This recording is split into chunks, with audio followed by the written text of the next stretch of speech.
Esta história, o veredito, foi escrita de uma tirada só, na noite do dia 22 para o dia 23, entre as 10 da noite e as 6 da manhã.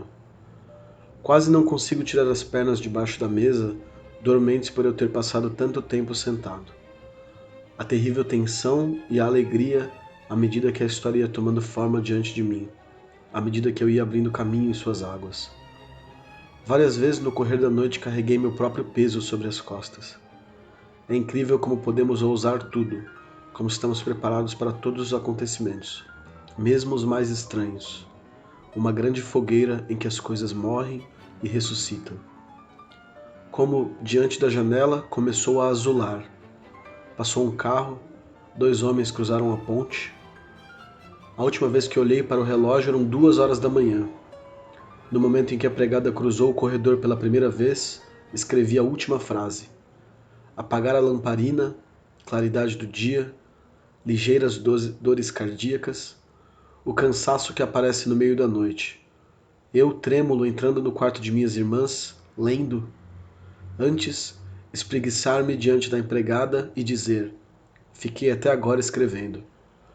O aspecto de minha cama intacta, como se a tivessem trazido naquele instante mesmo. Entrada do diário de Franz Kafka, de 23 de setembro de 1912. Oi, gente. Começando agora a nossa terceira aula, né, desse curso de introdução à obra do Kafka. Isso que vocês ouviram foi uma entrada dos diários do Kafka. Como eu disse na primeira aula, uma parte muito pequena da obra do Kafka foi publicada em vida. Então, é nos diários dele muitas vezes que a gente vai encontrar, sobretudo, pequenas narrativas, contos. Alguns críticos vão dizer que os diários funcionam como um tipo de campo de experimento para o Kafka. Além, claro, da função que um diário comum tem, né, que é de registrar os acontecimentos. Eu quis começar com a leitura desse diário porque nessa narrativa de hoje a gente vai começar a entrar nessa zona cinzenta entre a vida e a obra do Kafka. E vocês veem que mesmo o espaço em que ele escreve no diário é muito parecido com o espaço da história, né, em que o veredito acontece. Aparecem aí figuras como a empregada, que também aparece na história, e as irmãs que vão ser de alguma maneira destinatárias, as primeiras destinatárias desse texto, né, que vão a ser acordadas pelo irmão que entra no quarto empolgado com o texto que escreveu. Em cartas posteriores, né, principalmente para Felice Bauer, essa coitada, né, que acabou sendo noiva do Kafka 2 vezes, mas que também foi uma interlocutora importante da literatura dele. Era para Felice que o Kafka mandava muitas vezes os seus manuscritos. Chegou a escrever de 3 a 4 cartas por dia para ela, né, no momento mais intenso do romance. E descrevendo para ela essa noite específica, né, desse processo de escrita, ele compara como um parto, e sobretudo no aspecto da sujeira, né, dos restos que vêm do parto. Essa é uma coisa que vai ser comum na descrição que o Kafka faz da sua própria obra, como se ela estivesse tratando com coisas sujas ou doentes, né? Em uma carta para a irmã, por exemplo, ele vai dizer que ela não vai entender aquelas histórias porque ela é saudável demais. Eu coloquei na pasta de downloads um ensaio muito bonito do Ricardo Piglia, que é um escritor argentino, sobre essa história que a gente está lendo e sobre a relação do Kafka também e as inter-relações literárias com a Felice Bauer. O livro do Ricardo está em português, mas eu não encontrei PDF, então estou colocando direto em espanhol, que acho que dá para ler. Né? Um ensaio muito bonito para quem quiser se aprofundar nessa questão da relação entre a literatura e essas interlocutoras muitas vezes anonimizadas, né? Tem a Felice Bauer, ele vai falar do caso da esposa do Tolstói, por exemplo, que datilografava os livros, por aí vai. Então, uma discussão muito interessante e uma análise aprofundada desse ensaio, dessa narrativa que a gente está lendo. Queria começar pedindo desculpa pelos ruídos, né? Estou novamente gravando aqui em casa e também pela minha voz. Estou com uma alergia por causa do outono que chegou, mas isso não vai impedir a nossa aula. Então, na aula anterior, em que a gente falou do contemplação, eu disse para vocês que tem ali elementos que a gente chamou de expressionistas e que em seguida a obra do Kafka purificaria de certa forma esses elementos, né, rebaixando um pouco do nível simbólico das estrelas, do noturno, para detalhes mais materiais. Também disse que a crítica concorda que é 1912 o ano em que acontece o Durchbruch, né? O irrompimento do estilo pelo qual o Kafka ficaria conhecido. Então, 1912, tanto contemplação, num Kafka ainda anterior, mais jovem, e 1912 com o Veredito, aí sim, esse momento chave para o Kafka. Essa história, o Veredito, ele também tem uma especificidade biográfica que é a primeira e talvez a única história que o Kafka reivindica, com a qual ele fica muito feliz, satisfeito com a qualidade. Então pensem que a gente tá num momento, né, se a gente for fazer uma leitura cronológica da obra do Kafka, em que aqui o Kafka surge como escritor de fato, ou seja, em contemplação a sua primeira publicação de livros, né? E o Veredito também como primeira história com a qual ele está feliz que ele vai publicar também, e mais de uma vez. A primeira publicação do Veredito é de 1913, também mediada pelo amigo Max Brod, e a última vai ser em 1920. Ela vai ter 4 edições durante a vida do Kafka. É incomum, né? É um escritor que publica pouco e que vai encontrar só depois na posteridade esse reconhecimento gigantesco que a gente tem no Kafka. Queria comentar com vocês um pouco sobre o título, né? O título original em alemão é Das Urteil. E Urteilen significa julgar. E julgar tanto no sentido amplo, né? Como fazer um julgamento moral sobre algo, como no sentido mais estrito jurídico. Eu comentei na primeira aula com vocês que o Kafka trabalhou num tipo de INSS, né? Num seguro para acidentes de trabalho. Então se tratava de um trabalho absolutamente burocrático e legalista, né, que lidava com os direitos trabalhistas da época. O Kafka traz esse alemão de escritório, como vai chamar a crítica, para a literatura. Essa é uma das suas grandes sacadas, né? Utilizar essa linguagem próxima do desumano, né? Essa linguagem menos humana, que é a linguagem burocrática, na literatura. Vocês percebam aí que tem uma inversão, né? Se literatura era a forma mais rebuscada de uso da linguagem, o Kafka vai buscar na sua forma mais vulgar, oposta, num gesto que eu chamo de paródico, né? De paródia dessa linguagem, a sua forma literária, a sua fonte literária. Mas a gente percebe que, desde o título, que não se trata só de forma, mas de conteúdo também, né? Quem vê o título o julgamento, o veredito, não imagina que se trata de um drama familiar, se é que a gente pode chamar assim, né? Então, novamente, aí tem um aspecto muito característico da obra do Kafka, que acho que no processo ganha a sua forma máxima, né? Que é uma judicialização da vida privada. A esfera privada passa a ser tratada a partir da perspectiva dos mecanismos da vida pública e vice-versa. Basta pensar, por exemplo, que o processo começa com 2 policiais entrando dentro do quarto de alguém que está dormindo. Isso é muito estranho, né? Esse policiamento, esses julgamentos acontecem muitas vezes dentro dos espaços privados. Então, desde o vocabulário até o tom retórico, que lembra muito dos advogados em corte, a gente vai ver eventos cotidianos, familiares e afetivos sendo tratados como se fossem uma corte. Muitos anos depois, o Kafka vai se referir a uma reunião bizarra que ele teve com o pai da Felice Bauer, da noiva, em um hotel para decidir sobre a vida conjugal dos dois, né? E aí, vai casar ou não vai? Como se ele estivesse diante de um tribunal.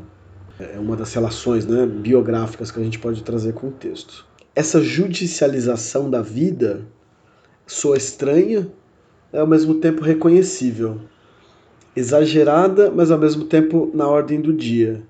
E você vai ter teóricos, muitos, né, da virada do século e até a metade do século, Weber, Adorno, Foucault, que vão descrever no nível social uma burocratização da vida, ou uma vida totalmente administrada, que encontra aqui a sua melhor representação literária.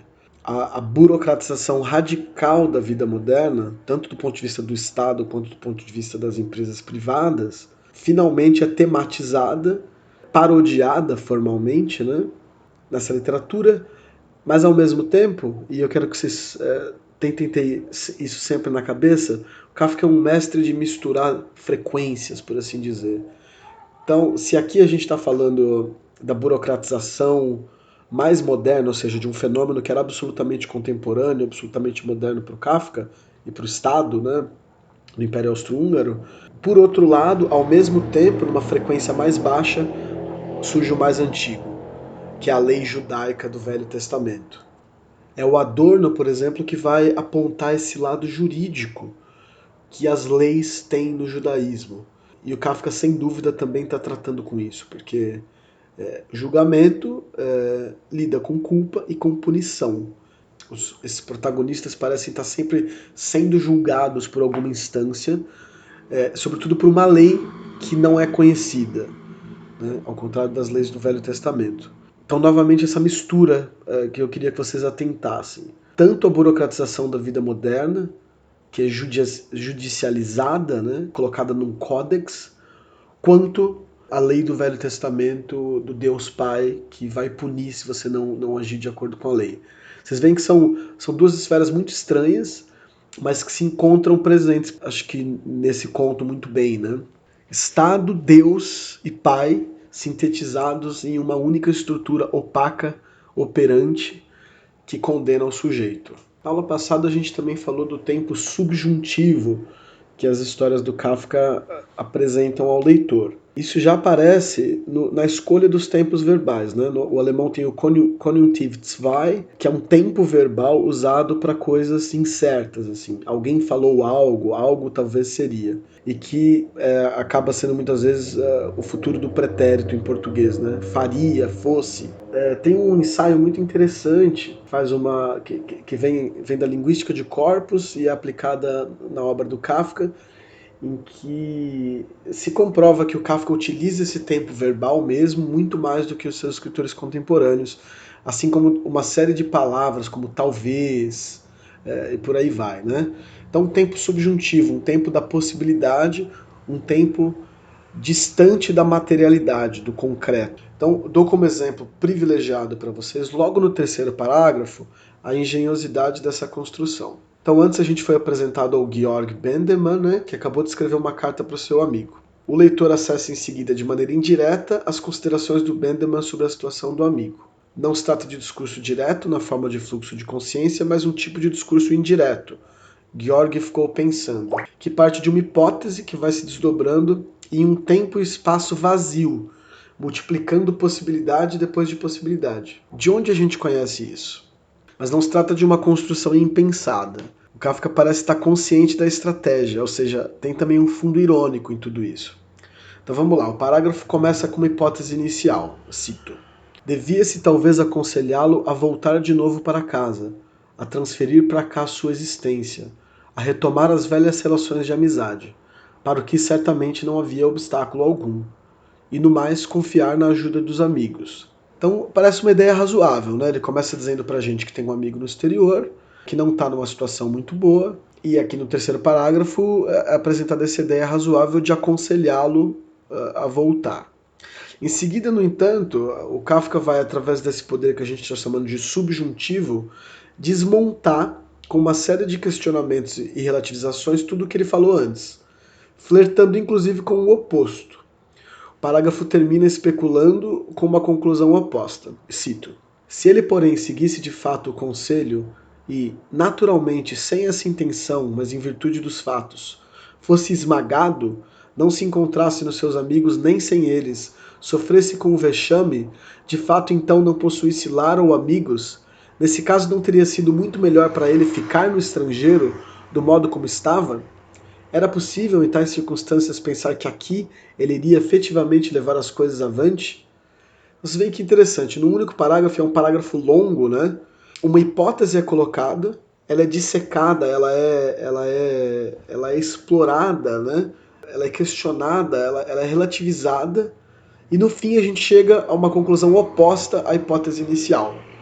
Eu sei que aqui no conto isso pode não parecer uma grande coisa na história, mas é um mecanismo da escrita do Kafka que está em ação aqui, o que eu quero chamar a atenção para vocês. Vocês vão ver muitas passagens do castelo e do processo que são quase entediantes, porque repetem isso, né? Quer dizer, uma afirmação que é dada quase como certeza, que em seguida é relativizada, e relativizada mais uma vez, e relativizada mais uma vez, seja pelo protagonista, né, que a gente acompanha nesse discurso indireto, seja por outros personagens que olham a afirmação inicial e falam, olha, você não entendeu nada, você não entende como as coisas funcionam aqui, ou você não entende como a lei funciona, e por aí vai. A impressão que vem é que nada é seguro, tudo é especulado. Mesmo as afirmações mais banais vão aos poucos se desmanchando no ar. E pergunto novamente, de onde a gente conhece isso? E esse é tanto um procedimento, assim, quase um dos motores da narrativa kafkiana, que na estrutura macro dessa história, dessa novela, aparece. Primeiro a gente conhece os fatos, né?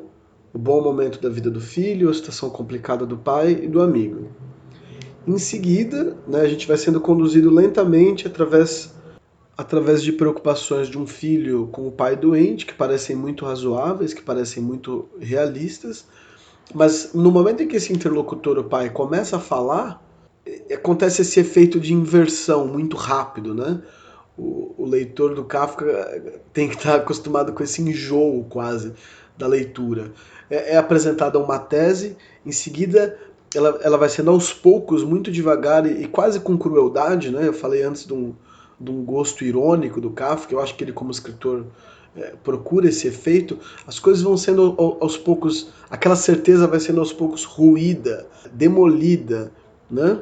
A narrativa começa com o Georg e o pai e o amigo, o Georg bem e o pai e o amigo numa situação ruim, e aos poucos vai se invertendo, o pai vai ganhando força, o amigo vai se tornando, o amigo coitado que estava longe, de repente é aproximado, se mostra como um aliado do pai. A leitura do Georg, né, que ele faz de que o pai tá velho e cansado e que agora que ele assumiu as coisas da loja, as coisas começam a ir bem, recebe uma luz de desconfiança, né? A gente vê aqui quase um idoso sugerindo maus tratos pelo filho, né? Numa leitura mais assim exagerada. O casamento, que também parecia uma coisa estável e segura, é desmoralizado pelo pai, né? É tratado como se fosse um capricho sexual do filho e um interesse da moça. Então vocês percebam, né? Tanto no nível sintático daquele terceiro parágrafo que eu mostrei, que começa como hipótese e termina no oposto, como no nível mais amplo da história, opera esse tempo subjuntivo, essa falta de certeza sobre afirmações que aparentemente parecem firmes e que vão aos poucos se desmanchando no ar. Agora, esse é um procedimento difícil de, de manter. Vocês tentem isso, pensem nisso. Dá uma afirmação e aos poucos, né?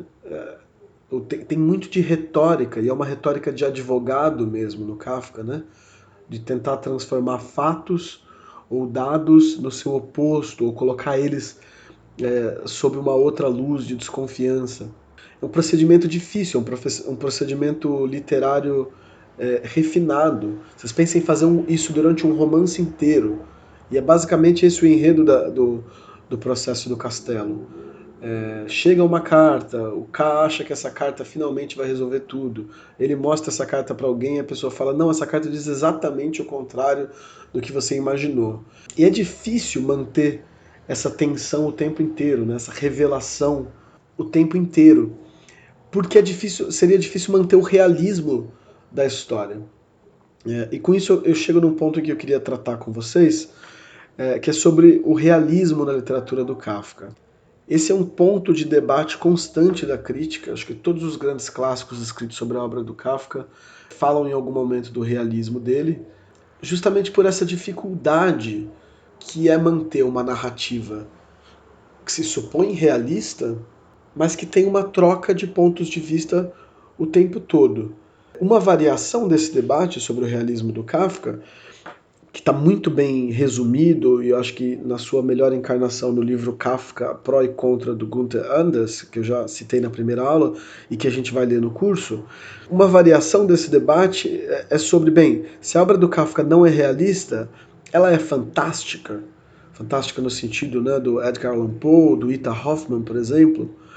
E aí tem gente importante, como o Todorov, o Tsvetan Todorov, que vai fazer uma análise da literatura do Kafka, no Introdução à Literatura Fantástica, comparando o mecanismo dele com o de outros autores. Então, recomendo a leitura para quem quiser se aprofundar por aí.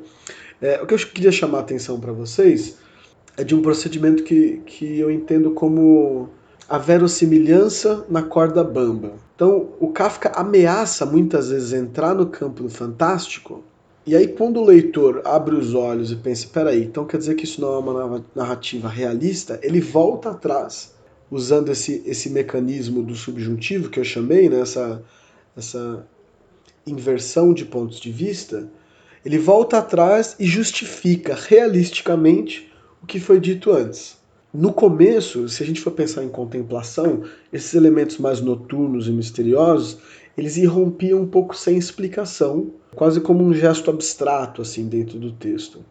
A partir do veredito, e aqui a gente já percebe bem isso, né? Por isso que esse texto é tão celebrado pela crítica como o primeiro grande texto kafkiano, assim, por assim dizer, eles são disfarçados, esses elementos estranhos, noturnos, eles aparecem nesse movimento que eu expliquei para vocês. Primeiro aparecem, o leitor se surpreende, em seguida vem uma justificativa, mais ou menos, que mais ou menos dá conta dela no campo do realismo.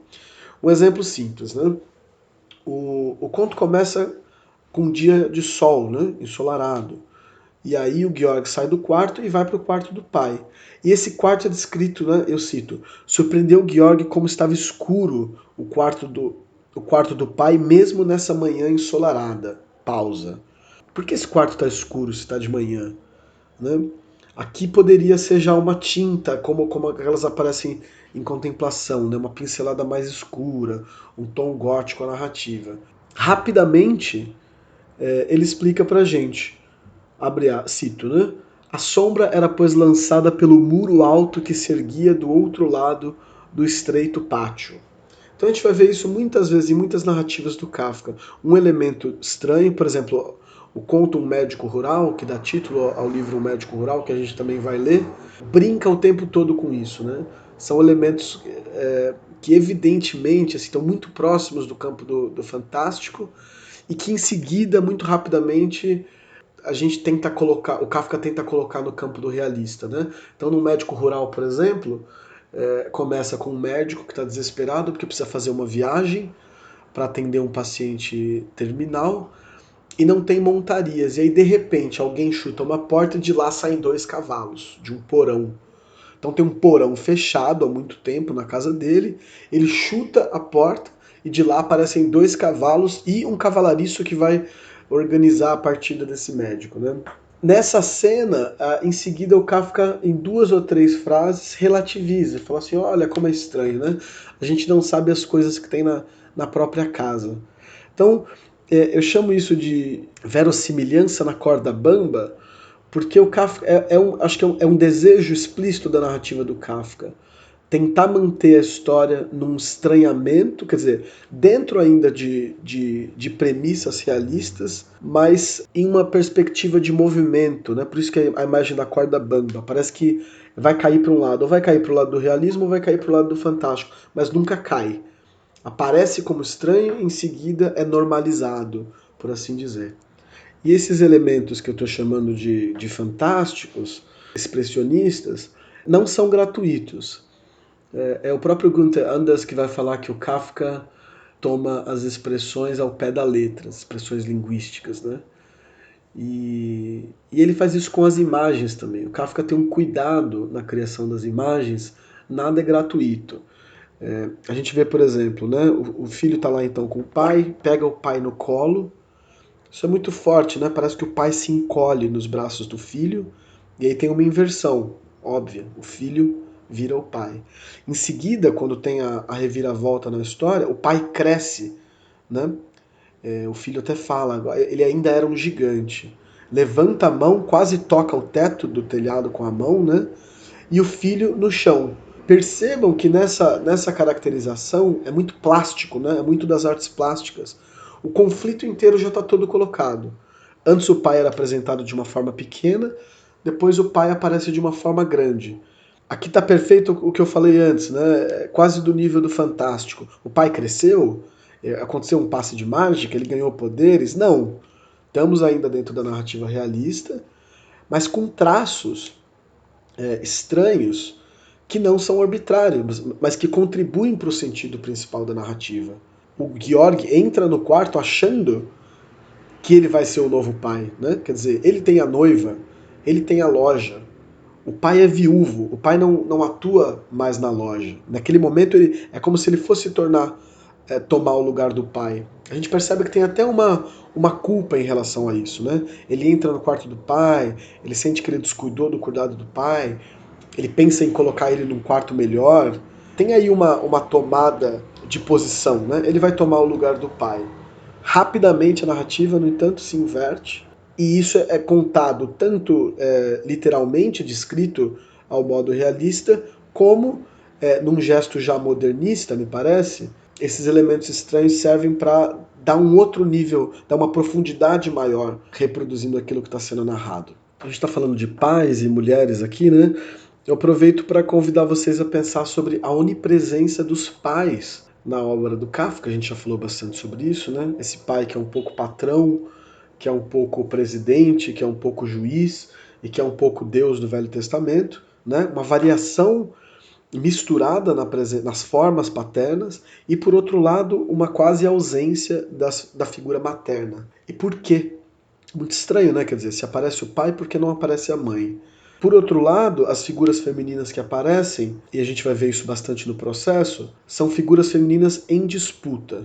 E é uma disputa evidentemente erótica, biopolítica, né, sobre o controle do corpo dessas mulheres, da ação dessas mulheres, e é uma disputa que se dá normalmente entre um protagonista e uma instituição, por assim dizer, né, um órgão abstrato. Um dos movimentos que a obra do Kafka vai fazer, e que a gente vai acompanhar, e que eu acho que ela cresce em profundidade, é justamente essa passagem da figura paterna, que aqui aparece em carne e osso, para uma figura um pouco mais essencializada desse pai. É como se esse pai crescesse e se transformasse numa instituição, numa estrutura. Ele conserva os aspectos de pai, mas passa a dar conta também do patrão, do policial e dessas figuras míticas do pré-mundo, né, da antiguidade. Essas mulheres, nesse contexto, ocupam a posição de futuras mães, por assim dizer. Especialmente nessa narrativa, isso fica claro, né? Trata-se de ter uma mulher que vai se transformar numa mãe e que vai constituir com esse protagonista uma família. É isso que está em jogo aqui e é isso que é bloqueado nessa narrativa. O conflito principal aqui parece ser uma troca geracional de poder que não acontece. Então chega a vez do filho de administrar a loja, de formar a família com a noiva. Em oposição, o pai já está velho para trabalhar na loja e viúvo. Essa troca de poder não acontece. É interessante como a família, aqui nessa narrativa, e também para pensar num nível mais social, tem um papel de destaque, né? Porque ela é um espaço que junta tanto a vida econômica quanto a vida erótica. Reparem que o pai ele acusa a noiva, né, de levantar a camisola pro Georg, e reparem que ele também está usando um tipo de camisola. Então é como se essa figura paterna fosse emasculada, perdesse os seus poderes masculinos por causa da idade e se recusa a isso. Então, essa troca de papel entre homens, que parece a coisa mais normal em sociedades patriarcais, é interrompida pelo pai. Isso é que é o estranho, né? Tá muito evidente biograficamente na carta ao pai, mas que tem um significado mais amplo, porque senão, bem, seria uma história do pobre Franz brigando com o Hermann. Mas ela toca a gente, né? Algo nela ressoa. O filho não vai tomar o lugar do pai, pelo contrário, ele vai morrer. O pai aparece como uma figura moribunda na história, mas quem morre é o filho. Então tem essa inversão, né? Uma interrupção e uma inversão da ordem natural. Pai se rejuvenesce no fim e o filho morre. A gente não vai tratar hoje da metamorfose, né, porque eu achei que seria muita coisa os dois textos numa aula só, mas percebam que na metamorfose tem um movimento muito parecido. Né? O Gregor Samsa é a figura de longe mais energética dentro da família, né? É ele quem sai, é ele que trabalha, é ele quem sustenta a família, é ele que vai pagar as dívidas da família, e é ele quem sabe futuramente poderia casar e construir a própria família ou apoiar a irmã a seguir a carreira de música e ver ela se desenvolvendo para além do domínio daquela casa, né? E a partir da transformação, uma inversão radical e uma inversão estranha. Porque na metamorfose a figura do pai também parece moribunda, né? E conforme o Gregor vai perdendo a força e no final morre, essa figura paterna vai ganhando força, tanto que no fim da narrativa ele já voltou ao trabalho. Então, um tema que vai aparecer muito na obra do Kafka. Na primeira aula, a gente estava comentando sobre o Império Austro-Húngaro, né? E a posição importante que esse imperador tinha em relação a esse Estado que era um Estado plurinacional, era um Estado que tinha muitas etnias e línguas, e essa figura do imperador Franz Josef servia como um agregador, um grande pai da nação. Tanto que quando ele morre, poucos anos depois, o Império Austro-Húngaro se esfacela em um monte de outros mini-estados. Então, percebam novamente, né, a mistura de frequências, a mistura de níveis que operam na literatura do Kafka. É tanto o Hermann Kafka, o pai do Kafka, né, esse logista, uma pessoa dura, com o qual o Franz tem dificuldade a vida toda, quanto o imperador, quanto a figura do Deus também, que bloqueiam na leitura desse protagonista, né? E a gente precisa pensar que essas narrativas são contadas do ponto de vista do filho. Então você tem, por exemplo, a Nadine Gordimer, que é uma grande escritora sul-africana, que escreve A Carta ao Filho, e se coloca no lugar do pai, né, do Herman, que escreveria uma carta ficcional respondendo à carta do filho. É uma brincadeira, evidentemente, né, e ela culpa o Franz de certas coisas, mas que também é importante ter em mente, né, para não tratar os protagonistas do Kafka sempre como heróis nobres ou coitadinhos. É um ponto de vista específico, é o ponto do filho. Seria interessante ver os outros pontos de vista, né? O do amigo, do pai, mas o da noiva também, e por aí vai. Então, tem um nível biográfico, né, que a gente também poderia chamar de nível psicanalítico, né? Quer dizer, você tem o caso específico do Franz Kafka, mas como a psicanálise mostra, o complexo de Édipo, né, essa luta do Édipo com o pai pela mãe, é uma condição mais ou menos moderna, mais ou menos europeia, mas em nível social mais profundo, ela também funciona. Comecei falando de uma troca geracional de poder que não acontece. E isso é muito comum em tempos de crise. Eu quero que vocês tenham sempre em mente que a literatura do Kafka é uma literatura escrita principalmente no entre guerras. Então, é uma literatura escrita entre a Primeira e a Segunda Guerra Mundial. O Gramsci, né, o intelectual italiano, tem essa formulação que eu acho muito feliz, que me parece vale muito bem para o tempo do Kafka, talvez para o nosso também, de que é um momento monstruoso em que o mundo velho vai se acabando, mas sem terminar de morrer e sem abrir espaço para o surgimento do novo mundo. Então a gente fica com um mundo novo ainda não formado e um mundo antigo em decadência. Então é uma visão de interrupção, né? Alguma coisa, um processo natural, uma transição, tanto no nível familiar de pai para filho, quanto no nível histórico, de uma época para outra, de um momento para o outro, não acontece. É interrompido, seja por grandes guerras, seja por crises econômicas, seja por epidemias globais. Materialmente, a gente vê muito isso no nível econômico, por exemplo, né? Se numa visão mais otimista, positivista da história, por exemplo, a gente imaginar que a geração futura sempre vai ter ou deveria ter uma vida melhor que a geração anterior, porque ela vai se beneficiar do que a geração anterior construiu e do que ela vai herdar da geração anterior, parece antinatural, por exemplo, que o Franz Kafka tenha uma vida materialmente pior do que a do Hermann Kafka. Mas a gente vai ver, lendo a biografia do Kafka, que com o acontecimento da guerra e a doença que acometeu ele nunca Quer dizer, não passa necessidade, mas está longe de ter uma vida estabelecida burguesa, né, com uma loja que funciona bem, filhos e respeitabilidade na sociedade. O Kafka não vive isso e a gente também me parece não, né? Quer dizer, é uma constante entre os meus amigos. Parece absurda a ideia de comprar um apartamento em São Paulo, por exemplo, ou em Campinas, ou em outras grandes cidades. Porque você precisa ter, sei lá, R$ 1 milhão para fazer isso, né?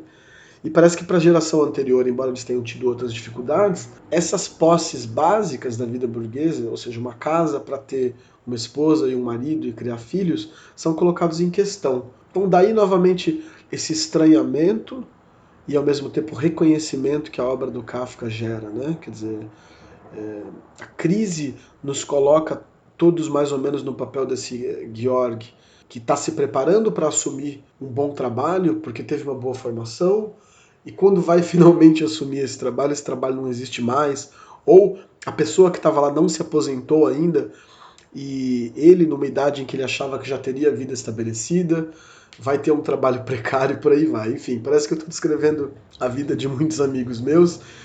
Imagino que vocês também conheçam histórias parecidas assim. Obviamente, eu não estou dizendo que essa é a única interpretação possível, né? Eu estou tentando mostrar para vocês como tem níveis, frequências, né? Estou usando essa metáfora acústica, frequências históricas que se misturam. E eu acho que isso é uma das coisas que transforma, que faz com que a literatura do Kafka seja tão interessante, né? Ela é estranha e ao mesmo tempo a gente reconhece ela. Ela funciona num nível básico, primeiro, como reflexão do filho que se sente bloqueado pelo pai. Ela funciona num nível psicanalítico, simbólico, né, que seria mais universal para certas populações. Ela funciona no nível histórico, da transição de uma época para outra, que não é feita. No Médico Rural, no volume de contos que a gente vai ver nas próximas aulas, tem uma história que é uma inversão dessa, pelo menos é a leitura que a Judith Butler faz e com a qual eu concordo muito, né? No conto A Preocupação do Pai de Família, a gente tem a figura do Odradek, que é uma figura muito querida para mim, e que o título do conto é A Preocupação do Pai de Família. A gente entende que a preocupação dele é esse Odradek, que é uma figura estranha em tudo ao pai, e a gente vai analisar ela com cuidado, e que justamente se recusa a essa transferência geracional que parece natural. O pai se frustra com o fato do Odradek não ser de alguma forma um herdeiro ou se recusar a essa herança. É uma leitura muito específica. Mas você vê que ela repete o mecanismo aqui, né?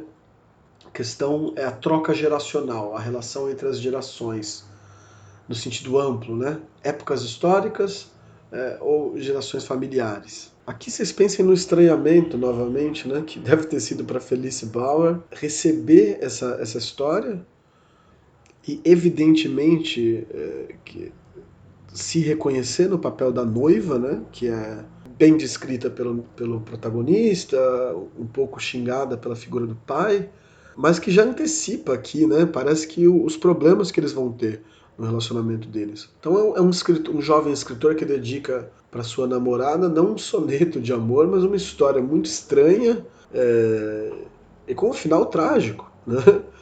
Então acho que tem um certo humor absurdo nisso, assim, nessa dedicatória explícita dele para essa moça com quem ele gostaria de noivar, né? É como se o Kafka estivesse prevendo aqui, de alguma maneira, o futuro do próprio relacionamento. Por fim, queria pensar nesse final trágico, né? Ele é acusado, né? Ele é julgado pelo pai, e a gente vai ver em outras histórias do Kafka que a acusação se transforma automaticamente em culpa. Essa é a lei que a gente vai encontrar numa das novelas mais brilhantes do Kafka, que é na Colônia Penal. E nessa colônia penal, que a gente conhece do ponto de vista de um explorador, tem um tom meio colonialista na narrativa, tem essa lei de que se você é acusado de algo, você já é culpado. E parece muito estranho e ao mesmo tempo muito reconhecível também, né? Quer dizer, se você é um jovem negro no Brasil andando num lugar escuro e se encontra com a polícia de repente, qualquer acusação rapidamente se transforma em culpa. A gente vê também grandes processos jurídicos no Brasil, ou em momentos de caça às bruxas pública, né? Parece que o sistema perde um pouco da paciência do julgamento, né? E aqui a gente vê que a acusação é já pena de morte. Isso é um mecanismo também muito kafkiano. No processo, por exemplo, ele vai falar que é um desperdício todo, os juízes e os advogados, que o tribunal inteiro poderia ser substituído por um único carrasco. Uma síntese brutal, né? E às vezes a gente vê o funcionamento de sistemas penais e carcerários tão brutais quanto o nosso. Vocês sabem que o Brasil tem a terceira maior população carcerária do planeta, e está longe de ter, quer dizer, não tem população bastante para isso, né? Não é relativamente população, é em números brutos. A gente coloca muita gente na cadeia, o sistema, as leis são feitas para isso. É um sistema punitivista, né, como vão chamar o pessoal do direito crítico. Isso parece estar muito bem sintetizado na obra do Kafka, antecipando já, né, certos tribunais e julgamentos públicos. Isso com certeza tem a ver com a posição de judeu na Europa, né? O antissemitismo está crescendo violentamente. Então essas acusações que se transformam rapidamente em culpa e rapidamente em julgamento sumário. Eu lembro a vocês, por exemplo, o caso Dreyfus, que é um caso muito famoso na França, né, de uma acusação falsa a um militar, que gera um julgamento público e que escancara o antissemitismo da sociedade da época. Kafka também escreve, Proust escreve bastante sobre esse caso. Enfim, é um caso emblemático do antissemitismo da Europa, mas que a gente não precisa ir tão longe, né? Quer dizer, como eu disse, no Brasil, dependendo de quem se é, a acusação já é culpa, né? E é o que acontece aqui com o Georg, quer dizer, ele é acusado pelo pai, julgado pelo pai e condenado pelo pai. O elemento estranho que eu vejo nessa narrativa, e eu queria saber a opinião de vocês, é como ele internaliza essa culpa, né? Ele aceita a culpa e aceita o julgamento e aceita a pena e se mata. Por quê? Né? E a frase final dele, né? Ele se dirige, não é só que ele aceita a culpa, mas no momento do suicídio ele se dirige ainda aos pais, como se ele tivesse traído os pais de alguma maneira. Como se a ambição dele de formar a própria família fosse uma traição da família da qual ele fez parte. É um sistema ideológico profundo em funcionamento, né? Não apenas você é condenado sem julgamento, mas você se sente culpado. De onde a gente conhece isso? Eu deixo novamente para vocês pensarem, né? E é um final fantástico, né? Anos depois o Kafka vai dizer para Milena, que é uma outra amante dele, com quem ele tem uma das trocas de cartas mais incríveis, eu acho, da literatura do século XX, e vai dizer que esse final é fantástico. É perfeito, assim, é um excelente final. Como eu disse, isso é muito raro. O Kafka não costuma falar bem das próprias histórias. O Kafka mandou queimar tudo quando morreu, né? Preciso sempre olhar a obra dele desse ponto de vista. Essa história não, ela é elogiada, ela tem um fim, como eu mostrei para vocês, né? Ele passa a noite inteira escrevendo, está satisfeito com isso. E muitas histórias do Kafka não têm final, a gente também vai ver isso nas próximas narrativas. Até aqui a gente tratou com textos que foram publicados em vida e que são exceção. Os 3 romances do Kafka não foram terminados. Na Colônia Penal, por exemplo, ele escreveu 3 finais diferentes e nunca se sentiu satisfeito. Então tem muita coisa interrompida. Né? A interrupção é uma constante na obra do Kafka. Daí a excepcionalidade dessa narrativa. E realmente é um final impactante, né? Ele olha a ponte, e essa ponte aparece no diário do Kafka, né? Na entrada do diário que eu li. Olha a ponte. Eu nunca entendi muito bem essa morte por afogamento. Aposto que leituras mais próximas do judaísmo certamente devem encontrar referências bíblicas interessantes para isso. Se vocês tiverem também, por favor, coloquem nos comentários. Mas eu queria chamar a atenção para isso, né? Ele se joga da ponte e tem um trânsito acontecendo e um barulho tão grande que ninguém nem ouve o corpo dele caindo na água. Tudo segue na maior normalidade. E aí, como nós temos a felicidade de ter o Chico Buarque, né? É isso, o Georg morre na contramão, mas sem atrapalhar o trânsito, né? As coisas seguem fluindo na maior normalidade. E é muito difícil ver esse final e gravando essa aula nesse momento para vocês, não pensar nessas frases absurdas que vêm dos nossos governantes, né? De que só vão morrer velhos, não interrompam o trabalho. Vocês veem como essa voz de autoridade paterna, absolutamente irracional e não natural, que impede o surgimento de algo novo, continua operando. Então a gente vai aqui se aproximando do fim da aula, e agora a gente vai para aquela sessão de exercícios de leitura, né, que são pontos que eu ressalto do texto e que eu convido vocês a pensar sobre, que acho que pode ajudar a ampliar a visão de vocês da obra do Kafka. Então a primeira delas é uma nota de crítica literária que eu queria compartilhar com vocês. Me parece que muitas vezes a parte mais importante do trabalho do crítico parece ser a mais simples, que é resumir o enredo, ou resumir a obra. Parece uma coisa muito simples, mas quando você tenta fazer isso, você vai perceber que nesse resumo já tem uma interpretação profunda, já tem um processo de seleção e de valorização de certos acontecimentos e aspectos em detrimento dos outros. De forma que no fim desse resumo, que parecia essa atividade simples, já tem uma interpretação específica, em cima da qual será possível construir uma leitura mais complexa. Então o primeiro exercício dessa semana é simplesmente isso, resumir de uma forma argumentativa o movimento do enredo do veredicto, né, os principais acontecimentos. E a gente vai ver se comparando os resumos dos colegas, a gente vê já a variedade de leituras possíveis.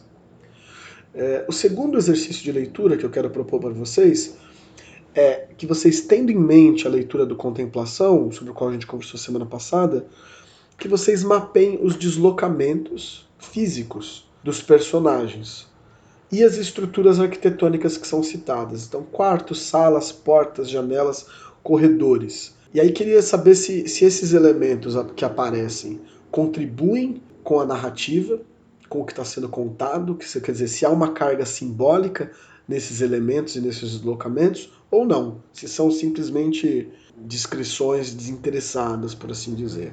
O terceiro, eu queria perguntar para vocês como vocês entendem essa culpa do filho. Se a partir do que é apresentado no texto, se a partir desse deslocamento que acontece da posição do filho para a versão do pai, é possível de fato condená-lo. Claro que acho que ninguém aqui acha que ele deve morrer, mas o que é essa culpa? E se há razão em algum sentido pela parte dos que condenam, né? Por fim, eu queria chamar a atenção de vocês para a questão da escrita, que aparece muito no Kafka. O texto, esse texto começa com uma carta, né? Em seguida a gente descobre pelo pai que tinha outras cartas andando, que supostamente eram mais legítimas do que a primeira. A partir da análise dessas escritas, vem um julgamento oral, né?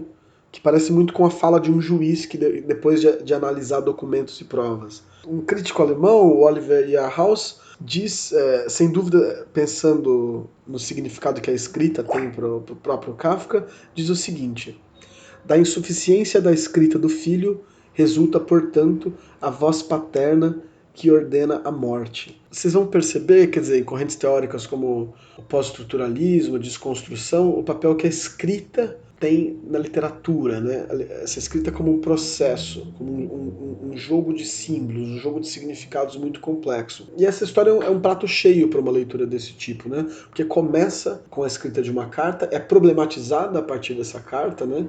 O Georg vai conversar com o pai para saber se manda a carta ou não, para saber o que revela nesse texto escrito ou não.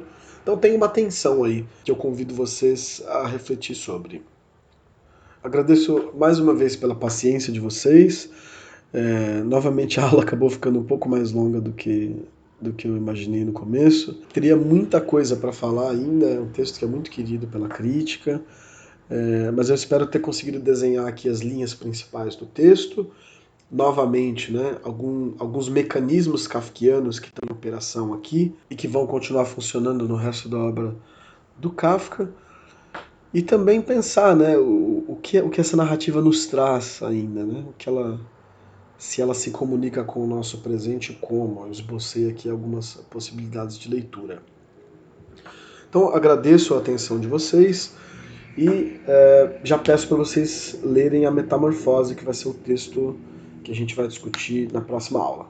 Então, grande abraço a todos e até semana que vem.